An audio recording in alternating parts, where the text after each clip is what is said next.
پشاور میں ایک حکیم ہے، اب خفا ہو جائے گا، کہیں بیٹھا ہوگا، مجھے دوا دے دی اور کہا کہ روزانہ 1 پاؤ ملائی کے ساتھ کھاؤ۔ میں نے 2 دن جو ملائی کھائی، تیسرے دن آنکھیں نہیں کھل رہی، سینے میں درد شروع ہوا۔ دل کے معالج کو دیکھا کہ خدا کے لیے یہ کیا گند بلا کھانے لگے، بس کرو۔ اس کو میں نے کہا، وہ ہنس پڑا، اس نے کہا نہیں 2 کلو تو پورا کر لے، مطلب یہ ہے کہ آپ بھی فارغ ہو جائے، میں بھی فارغ ہو جاؤں گا۔ ایسی حکمت بھی دنیا میں ہے، وہ بھی حکیم کہلاتے ہیں۔ عکس نام نہاد زنگیرہ کافور ہے۔ حکیم صاحب جب قبرستان سے گزرتے تھے تو سر پر رومال ڈالتے تھے۔ کسی نے کہا کیوں؟ پیدا ٹول مارا لی گری، خیر سرا یہ جتنے ہیں نا یہ سب میں نے بھیجے ہیں۔ کسی کو معجون غلط دیا، کسی کو سفوف زیادہ دیا، کسی کو 10 آ رہے تھے اور سنا دے دیا۔ ہمارے پاس ایک حکیم صاحب آیا تھا یہاں، مجھے کہا آپ کے جنگل والے مدرسے میں رہوں گا، طلباء دے دو، بکریاں بھیجو۔ میں نے کہا بہت اچھا۔ 15-20 دن بعد ایک شخص میرے پاس روتا ہوا آیا، کہا وہ حکیم صاحب نے تو ہر بکری کی 1 ٹانگ توڑ دی۔ میں نے کہا نہ بھائی، کہا آ گیا تھا۔ میں جب گیا تمام بکریاں 3 ٹانگوں پر ہیں۔ میں نے کہا حکیم صاحب یہ کیا ہے؟ کہا آپ کو پتہ نہیں؟ میں نے کہا نہیں۔ کہا آپ کتابیں بہت دیکھتے ہیں، یہ کام جانتے نہیں، اب یہ آرام سے رہیں گے، کہیں جائیں گے نہیں۔ بس ظالم بچے ہر بیزی تے یو فما تک ہوئی کہ چینل میں تو شہر ہوتا تڑی دیا تو یہ بالکل آرام سے رہے گی۔ اچھا جی، وہاں بارش ہوئی تھی اور سونگل کی زمینوں میں سنا کے پودے بہت اگتے ہیں۔ سنا حکیم کی جان ہے، اور سنا کا کام صرف یہ کہ سخت پیٹ نرم ہو جائے، لیکن اس میں احتیاط بہت ضروری ہے۔ اب وہ میں نے کہا کہ میں آپ کے لیے تھوڑی ٹھہرا ہوا، میری تو حکمت چلی ہے، تمام سندھی قوم آ رہی ہے اور دوا بیچ رہا ہوں۔ میں نے کہا احتیاط کرنا نا، میں 50 سال کا پرانا کی۔ ایک شخص کا پیٹ نرم تھا، اس کو 10 آ رہے تھے، اس نے اس کو سنا کا شربت پلا دیا۔ اس نے کہا بہت تکلیف ہے، کا اور پلاؤ۔ کہا بہت تکلیف ہے، کا پکڑ کے پلاؤ، مر شو۔ وہ مر گیا۔ جب وہ مر گیا، اتفاقاً میں اور مزمل بھائی وہاں پہنچ گئے اس کی حکمت خانے میں۔ میں نے کہا ذرا احتیاط کرو۔ ہاں سب میرے مرید ہو گئے۔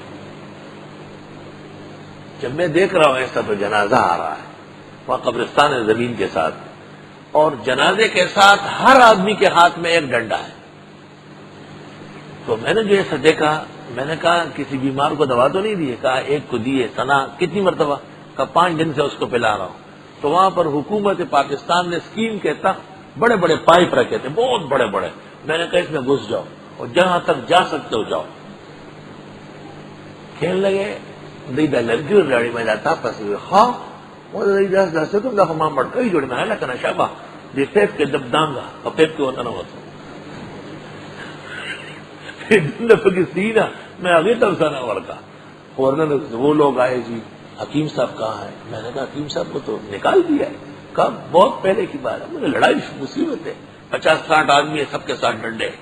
یہ ہمارے صاحب کو دیکھو اتنا سنا پلایا، مار دیے اس غریب کو۔ میں نے جلدی میں 200 روپے نکال کے دیے۔ میں نے کہا یہ اس کے لیے کچھ خیرات ویرات کر لو، فقیر مسکین کو کھلاؤ، اور جلدی لاش رکھوا کے جنازہ پڑھاؤ۔ وہاں کے طلباء سے کہو اٹھاؤ قبرستان لے جاؤ۔ دے بیا بیا روز میں نہ روز بنا گرے دے بیا ویسے بار راش میں کرانے بڑھ گئی ذمہ دار نے تھا سناور کڑی دے دن ویسے میں گرمی کی میں پٹ سکا۔ یہ بھی عجیب ہے۔ استغفر اللہ۔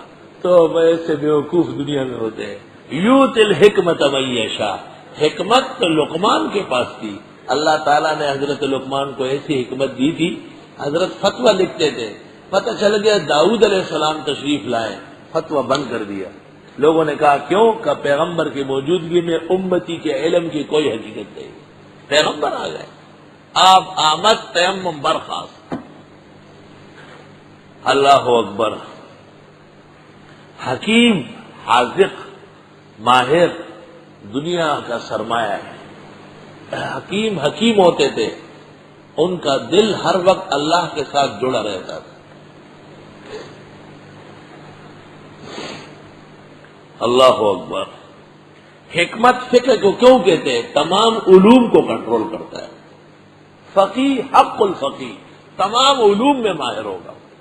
اس کو پتہ ہے کہ صرف، نحو، عروض، منطق، ادب، ہر چیز کی ضرورت فقہ میں پیش آ سکتی.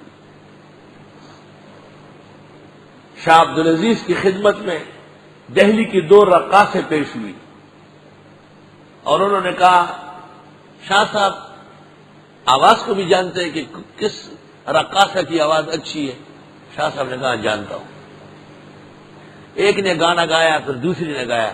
شاہ صاحب نے ایک کو نمبر دیے دوسری کو فیل کیا. انہوں نے کہا کیوں؟ حضرت نے آواز تقسیم کر لی، لہر بنایا اس کے، کاغذ پہ لکھے ہوئے تھے، اور فرمایا اس کی آواز میں اتنا لرزہ ہے اور اتنا بے قاعدہ اونچائی ہے، اس کی آواز معتدل ہے. اور رقاصوں نے کان پکڑے. حضرت شاہ صاحب کا علم اس میں بھی سارے جہان سے زیادہ ہے.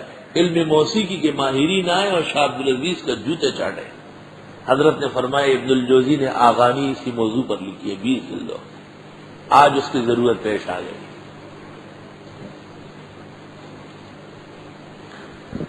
اللہ یوت الحکمت، حکمت و دانش دیتا ہے من یشاء، جس کو چاہے، ومن یوت الحکمت، اور جس کو حکمت دی جائے، فقد اوتی خیرا کثیرا، پس اس کو دی گئی خیر بہت زیادہ. وما یذکر الا اولو الالباب، اور اس کو نہیں سمجھ سکتے ہیں مگر عقل والے. بے عقل انسان فقیہ کا دشمن ہوتا ہے. بے عقل طبقہ فقہا سے بدظن بدگمان ہے. طالب علم ایک بات یاد رکھے، قرآن مجید میں جب بھی علم بمعنی فقہ کے ہوگا تو اس میں یہ ضرور ہوگا کہ عقل والے اس کو جانتے ہیں. والراسخون فی العلم یقولون آمنا به کل من عند ربنا وما یذکر الا اولو الالباب. دیکھ لیا، قل هل يستوي الذين يعلمون والذين لا يعلمون انما يتذكر اولو الالباب. جب بھی علم بمعنی فقہ کے ہوگا تو عقل کا ذکر ضرور ہوگا، کیونکہ کائنات کا سب سے اونچا طبقہ عقلاء کا وہ فقہاء کرام ہے. وما انفقتم من نفقہ، اور جو تم خرچ کرتے ہو کوئی بھی خرچہ، کبھی آدمی کپڑے بانٹتا ہے، کبھی اناج بانٹتا ہے، کبھی محبت سے چائے بانٹتا ہے، کبھی نوٹ و سونا و زر بانٹتا ہے، جو تم خرچ کرو. او نظر تم من نظر، یا نظر مان لو کوئی سی نظر، فإن اللہ یعلم، پس اللہ اس کو جانتے ہیں. اللہ نفقہ عام نفقہ، اور نظر الزام ما لا یلزم. للہ علی ان اطعم المساکین، یہ نظر ہے. للہ علی ان اصلی کذا کذا رکعہ، یہ نظر ہے. وما للظالمین من انصار، نہیں چھڑا سکتے ظالموں کو کوئی بھی، نہیں ہے ظالموں کے لیے کوئی مددگار چھڑانے والے. ظالم اس کو کہتے ہیں کہ نفقہ لغیر اللہ کیا، ظالم اس کو کہتے ہیں جس نے نظر غیر اللہ کے نام کی مانی. اب تفصیل نفقات کی چل رہی ہے.